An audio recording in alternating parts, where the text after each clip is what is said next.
Assalamualaikum dan salam sejahtera. Okey, kat depan saya ni ada ADV 160. Okey, customer saya kali ni perempuan.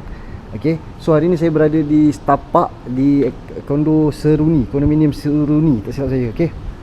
Okey. So, customer saya ni dia orang perempuan, dia tak tahu nak pergi kedai. Okey, dia tertengok saya punya video, jadi dia tanya saya untuk buat pemasangan box, okey, top box. Okey. So kerja macam ni pun saya ambil. Macam saya bagi tahu sebelum ni, kalau ada macam orang perempuan dia segan nak pergi kedai, dia tak tahu nak beli barang macam mana ke apa, saya akan recommendkan. Okey, nak yang barang daripada saya pun boleh, tapi kalau yang macam ni saya cakap memang saya tak dijual.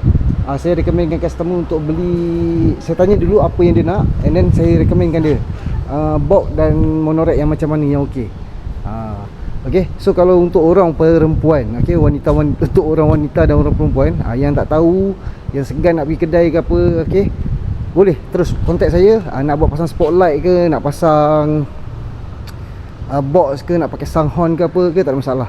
Okey, jadi kerja hari ni kita melibatkan box saja. Jadi saya tak bawa barang-barang wiring saya. Okey, jadi inilah yang kita akan bawa semua, top range semua. Okey, so nanti kita tengok selepas siap pemasangan monorack dan box ni dekat ADV 160 ni. Okey. Okey, so alhamdulillah kita dah pun siap pasang ADV 160 ni, top rack dia, top rack ataupun box sekali lah. Okey.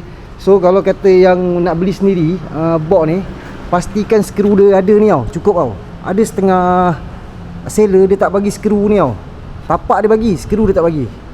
Sebab saya dah kena sekali, dia jadi 2 kali kerja.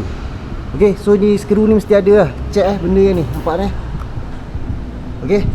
So itu saja untuk ADV 160 dekat Setapak ni. So kepada anda luar sana yang berminat nak pasang apa-apa aksesori, boleh terus call ataupun WhatsApp saya dekat nombor yang tertera ni. Okey. Ciao.